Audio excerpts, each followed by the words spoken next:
बड़ी खबर पंजाब के तरन तारण से लेते हैं, जहां पर हथियारबंद बदमाशों ने आधे घंटे के अंदर 2 पंपों पर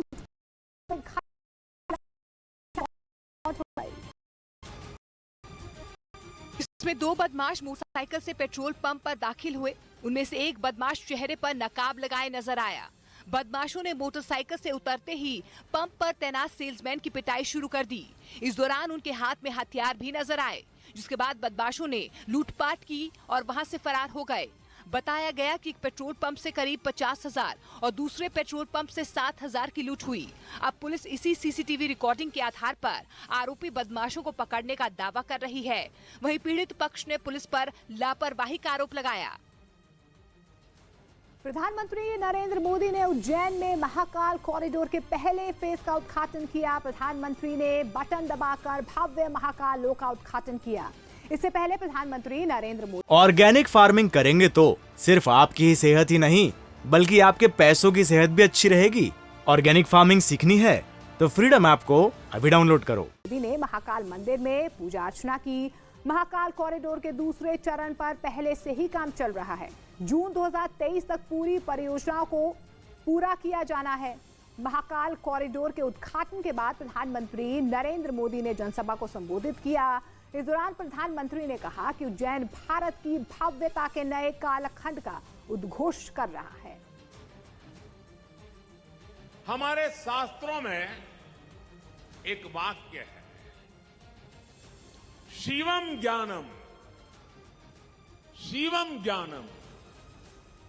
इसका अर्थ है शिव ही ज्ञान है और ज्ञान ही शिव है। शिव के दर्शन में ही ब्रह्मांड का सर्वोच्च दर्शन है और दर्शन ही शिव का दर्शन है।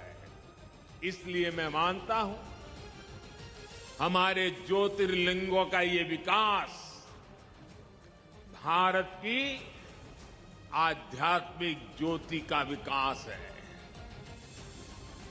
इस बीच खबर है कि यूक्रेन पर बड़े हमले की तैयारी के लिए रूसी सेना ने सीरिया के साथ मिलिट्री ड्रिल की। सीरिया में हुई इस ड्रिल का एक वीडियो भी रूस की ओर से जारी किया गया, जिसमें उसके सैनिकों ने सीरिया की सेना के साथ मिलकर एक पहाड़ी इलाके में जंग का अभ्यास किया और लंबी दूरी तक मार करने वाली मिसाइलों की ताकत दिखाई।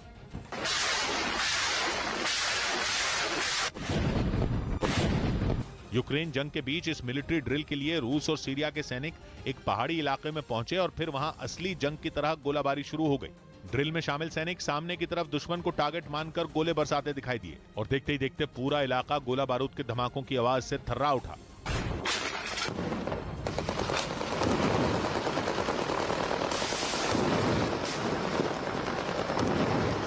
इस दौरान सैनिकों ने जंगल में दुश्मन पर धावा बोलने का भी अभ्यास किया। लेकिन यह मामला महज 2 देशों की सेनाओं के अभ्यास से कहीं ज्यादा है। माना जा रहा है कि इसका मकसद यूक्रेन की मदद कर रहे पश्चिमी देशों को चेतावनी देना है, जिसमें रूस और सीरिया के सैनिक जमीनी जंग के साथ ही हवाई ऑपरेशन भी करते दिखे। दावा है कि दोनों देशों के सबसे आधुनिक लड़ाकू विमानों और जंगी हेलीकॉप्टरों को इस अभ्यास में शामिल किया गया, जिनकी मदद से दुश्मन के ठिकानों पर बम बरसाए गए।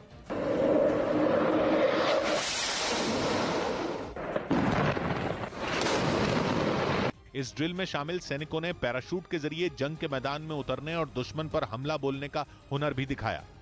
हालांकि ये साफ नहीं है कि दोनों देशों की सेनाओं का यह अभ्यास सीरिया के किस हिस्से में हुआ, लेकिन कहा जा रहा है कि यूक्रेन पर बड़े हमले की तैयारी के लिए सीरिया के साथ युद्ध का अभ्यास कर पुतिन ने कूटनीतिक घेरेबंदी भी तेज कर दी, क्योंकि सीरिया की मौजूदा सरकार पुतिन की बड़ी समर्थक है। इधर महाकाल कॉरिडोर का उद्घाटन हो गया। प्रधानमंत्री नरेंद्र मोदी ने उज्जैन में महाकाल कॉरिडोर का उद्घाटन किया। इससे पहले उन्होंने महाकाल मंदिर में पूजा अर्चना भी की।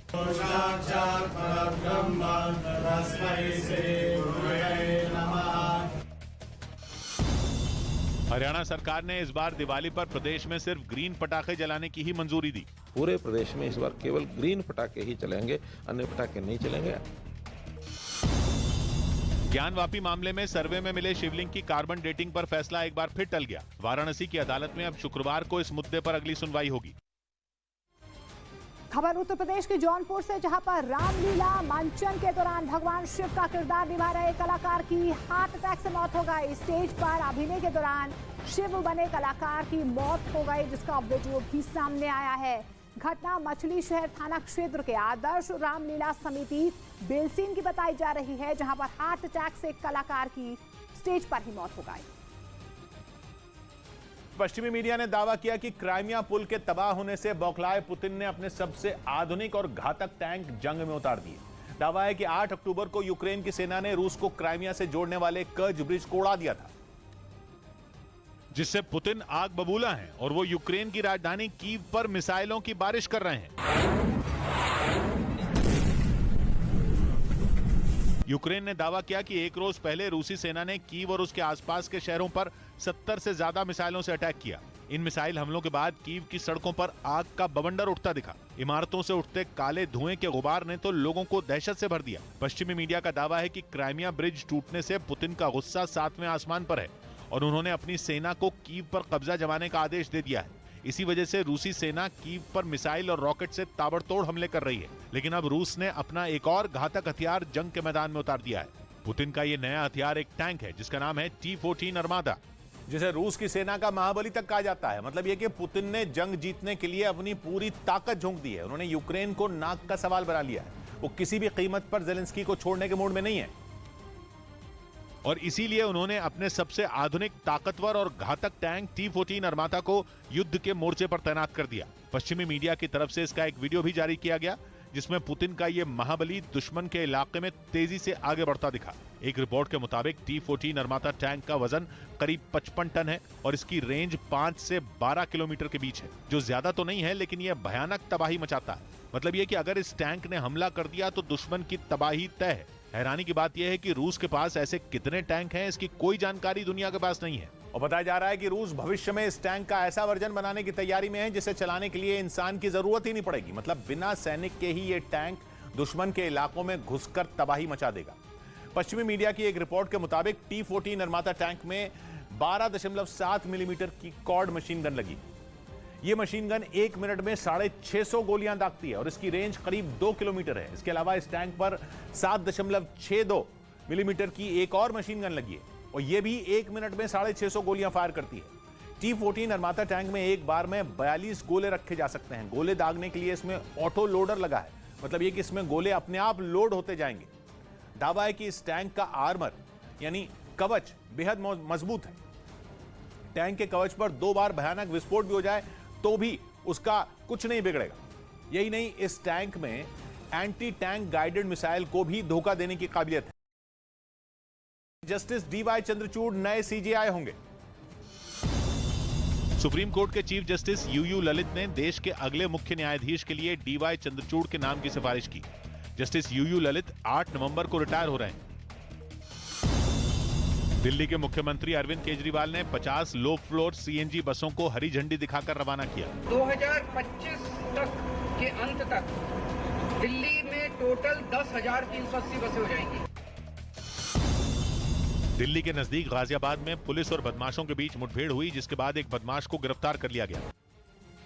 और बड़ी खबर उत्तर प्रदेश के बदायूं से लेते हैं, जहां पर खंडहनुमा मकान को बुलडोजर से गिराने के बाद चांदी के सिक्के मिलने की खबर चर्चा का विषय बन गई। बारिश की वजह से नगर पालिका ने जर्जर मकानों की दीवार गिराने का अभियान चलाया और जैसे ही खंडहरनुमा मकान की दीवार गिराई गई, वहां से चांदी के सिक्के निकलने लगे और घर से चांदी के सिक्के निकलने की खबर इलाके में तेजी से फैल गई, जिसके बाद लोगों में चांदी के सिक्के लूटने की होड़ मच गई। फौरन पुलिस ने मोर्चा संभाला और उस जगह की घेराबंदी कर दी। इस बीच लोग बंद पड़े जर्जर मकान से निकले सिक्कों को लेकर तरह तरह की चर्चाएं कर रहे हैं। बताया जा रहा है कि इस जगह की खुदाई भी कराई जाएगी। उधर मध्य प्रदेश के सतना में महिला से मारपीट करने वाले 2 आरोपियों के मकान को प्रशासन ने बुलडोजर चलाकर ध्वस्त कर दिया। आरोप है कि चोरी की शिकायत करने पर कुछ रोज पहले 6 लोगों ने घर में घुसकर महिला से मारपीट। 2 आरोपियों के मकान को बुलडोजर चलाकर जमींदोज कर दिया गया।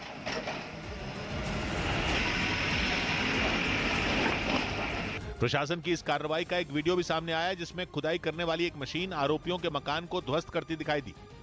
पहले मकान के अगले हिस्से को ढाया गया, थोड़ी देर में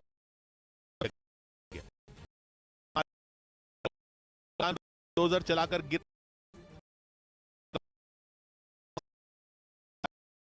वहां पुलिस को तैनात किया गया था ताकि बात बिगड़ने पर वो हालात पर काबू पा सके। बताया गया कि जिन मकानों को गिराया गया वो सरकारी जमीन पर कब्जा कर बनाए गए थे। शिंदे गुट की चुनाव चिन्ह मिल गया। चुनाव आयोग ने शिवसेना के शिंदे गुट को 2 तलवारों और 1 ढाल वाला चुनाव चिन्ह जारी कर दिया। मध्य प्रदेश के विदिशा में एक मकान में गैस सिलेंडर में धमाका हो गया, जिसके बाद घर में मौजूद लोगों ने भागकर अपनी जान बचाई। सीबीआई ने यूपी के मेरठ में